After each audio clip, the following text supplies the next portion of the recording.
to deal with those jobs. Yeah. No.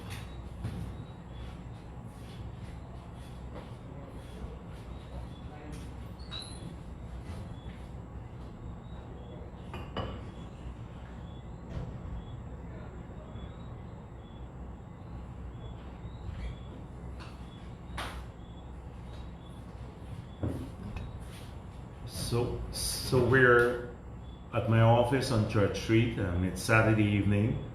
We are preparing for the launch of our campaign tomorrow at Kitty, and I hope that all of you will come to the launch of the campaign to listen to the messages for the future, especially the people who live along the East Coast corridor, East Bank, and probably West Coast.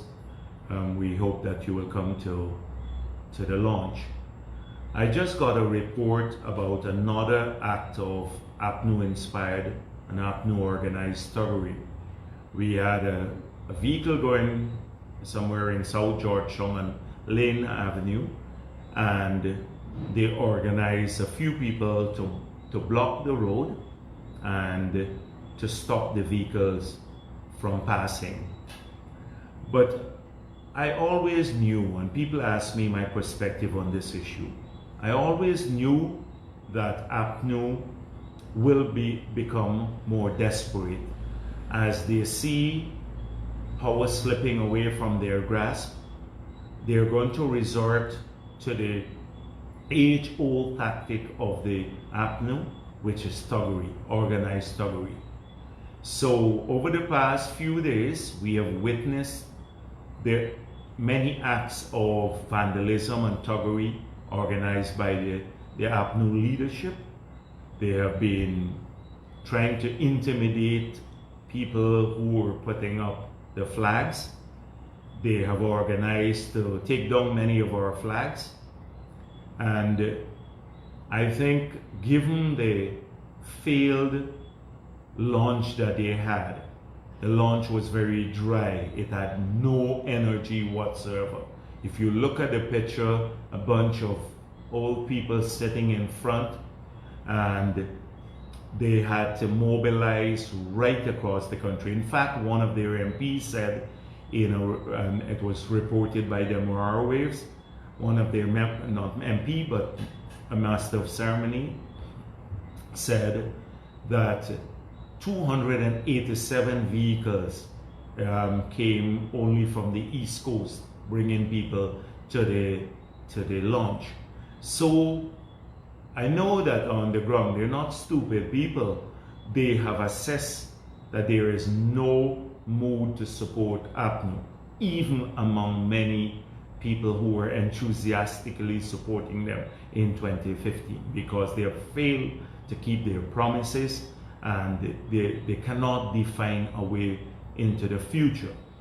Just imagine a party that goes to a launch of its campaign can't speak about its track record, its achievements, or did not even define a way to the future. It just engaged in sterile rhetoric. And so I think that failed launch, the no energy launch that they had, made them even more desperate. So today they organized the campaign to block and to follow the trucks that we have going through the city, taking our messages to the communities. And we have made a commitment that we want to work all across Guyana, in every community. We have a message of progress to bring to everyone, to every single Guyanese, whether you supported APNU or in the past or not. And so we will continue taking our message all across Guyana. The acts of thuggery by the PNC in the past and now APNU never deterred us from waging a campaign, a clean campaign, and a campaign that was victorious. And the more recent acts of thuggery will not dissuade us too. However, I want to urge people not to be intimidated by this. It's a sign of desperation, pure desperation on their part. They see themselves slipping away from power in Guyana. I want to call on the international community, the ERC, the Commissioner of Police, and the head of GCOM to condemn these acts of PNC, APNU, AFC, thuggery. So don't be intimidated by this. They would love to have that happen. We will remain strong and we'll wage our campaign, and we will be victorious on March 2nd. Thank you.